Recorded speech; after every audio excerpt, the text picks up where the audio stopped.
Okay, so total station ito ni Engineer Hans. Okay, so sanding. Ang problema nito ay wala, hindi nagsusukat. Hindi nakakapagsukat ng distance. So yan yung problema nito. Okay? So ngayon, ito so dito tayo.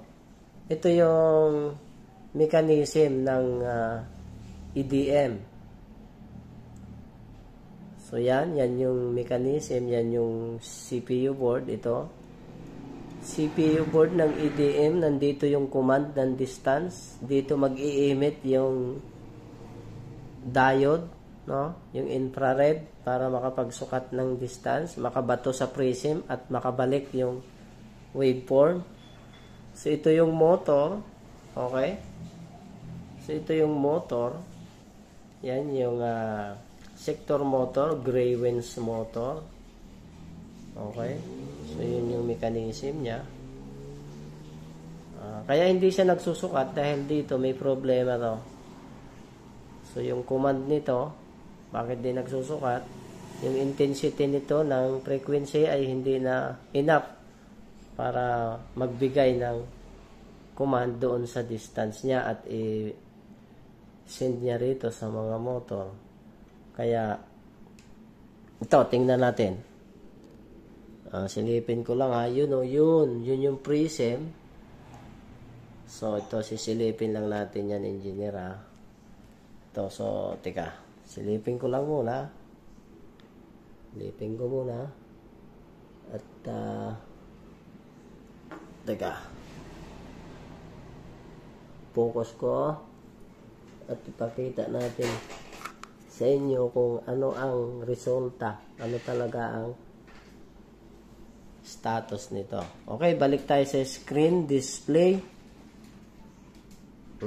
So, yan yung screen display. Yan. So, magkukumand tayo ng measure. Ito. Okay. So, yan. Dapat yan, 2 to 3 seconds lang, magbibigay na yan ng distance. So, wala. So, escape ko muna. So, wala. So, yan yung problema. Yan yung gagawin natin. Okay? So, tingnan natin yung motor. Ito nakatutok po yan dun So, tingnan natin magkukumanda ko rito ng measure. Tingnan mo yung motor. Okay. So, wala. So, hindi tumutuloy. Dahil yung EDM board niya dito sa ilalim ay may problema. So, yan yung gagawin natin dyan. At i-update natin kayo, engineer, sa development nito nung sanding total station nyo, no? Now, ngayon, pag ginawa namin ito ay 2 days, okay? Pag nag-go kayo today, hanggang bukas ito matatapos.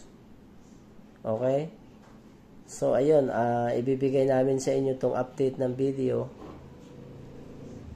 para makita nyo at magbigay kayo ng approval o kung igugo na ba namin o ano ba. So, kung i-repair naman namin to ay in 2 days, including calibration. Okay? So, yan lang muna ang update. Ayun nakatutok doon, engineer. Then, pagkatapos niyan, magawa, ay papasok siya dito. Yan, isasalang siya dyan, engineer, sa microscope. Okay? Proceed siya sa calibration. Ayun. Ayun So, same ng model din sila. So, ito, calibrated na yan. Okay? Engineer naman to from Pangasinan. Yan. So, ito naman yung sa iyo, engineer. Ayan.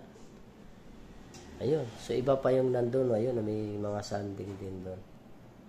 Ayun lang muna ang update namin.